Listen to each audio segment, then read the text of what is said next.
भजन संहिता पहले अध्याय 1 से 3 तक।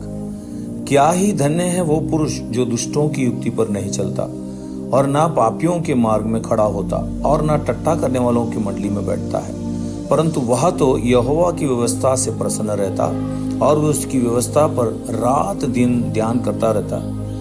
वह उस वृक्ष के समान है जो बहती नालियों के किनारे लगाया गया है और अपनी ऋतु में फलता है और जिसके पत्ते कभी मुरझाते नहीं। इसलिए जो कुछ वो पुरुष करे वो सफल होता है।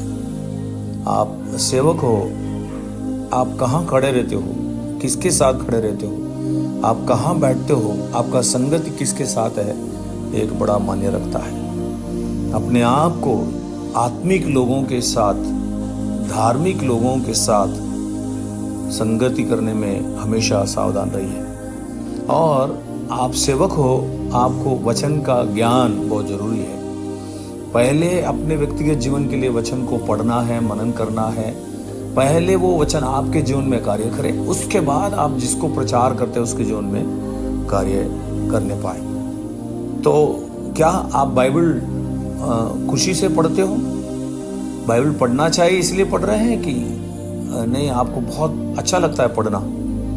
वो आपका जांच करना। आपको पढ़ने में व्यवस्था से प्रसन्न रहता है और रात दिन मनन करता है। हमारे जीवन में पढ़ना अच्छा लगना चाहिए और रात दिन उसको सोचते रहना चाहिए। तब हमारा जीवन हरा भरा रहेगा, जो नदियों के किनारे लगाया हुआ पेड़ के समान हमारा जिंदगी रहेगा।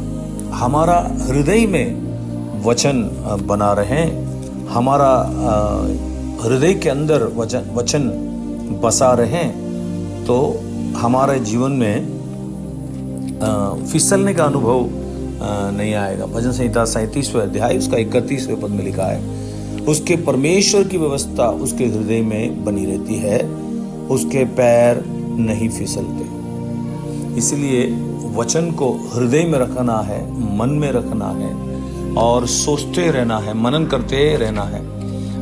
एजरा जो है आपके जैसे, मेरे जैसे एक सेवक है, उसने मन लगाया, वचन को पढ़ने सीखने के लिए मन लगाया।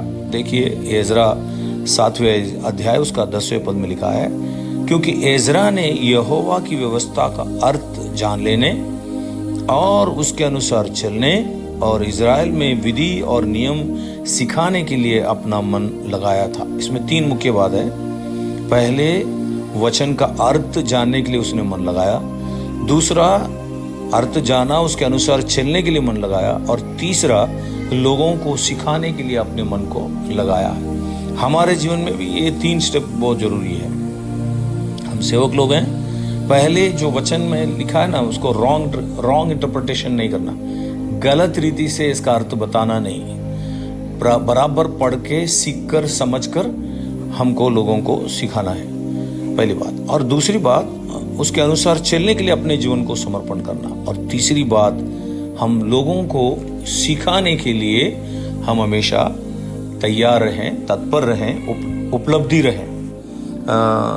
जब यहोशू को सेवा के लिए प्रभु ने बुलाया, तब प्रभु ने बताया, पहला अध्याय उसके, यहोशू पहला अध्याय उसके 7वें पद में, मूसा के द्वारा जो व्यवस्था दी गई है उन सब के अनुसार करने में चौकसी करना और उससे ना तो दाहिने मुड़ना और ना बाएं मुड़ना, तब जहां जहां तू जाएगा वहां वहां तेरा काम सफल होगा। वचन से ना दाहिने मुड़ना है ना बाएं मुड़ना है, हमको वचन में ही रहना है। कई लोग चमत्कार पर निर्भर हैं, कई लोग भविष्यवाणी पर निर्भर है।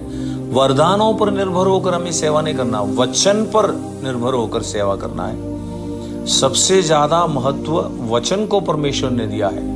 अपने वचन की महत्व ज्यादा परमेश्वर ने दिया। आकाश और धरती टल जाएगी लेकिन परमेश्वर का वचन कभी नहीं टलेगी। इसलिए हमारी सेवा जो है वचन आधारित, वचन निर्भर होना चाहिए। जब वचन को प्रचार करेंगे, वचन चंगा करेगा, वचन के द्वारा भविष्यवाणी निकलेगी, वचन के द्वारा सूखी हड्डियां जैसी जिंदगी है उनके अंदर जीवन आ जाएगी। तो आइए हम सफल पूर्वक सेवा के लिए वचन को पढ़ने के लिए अपने जीवन को समर्पण करें। प्रभु आपको आशीष दे। आमीन।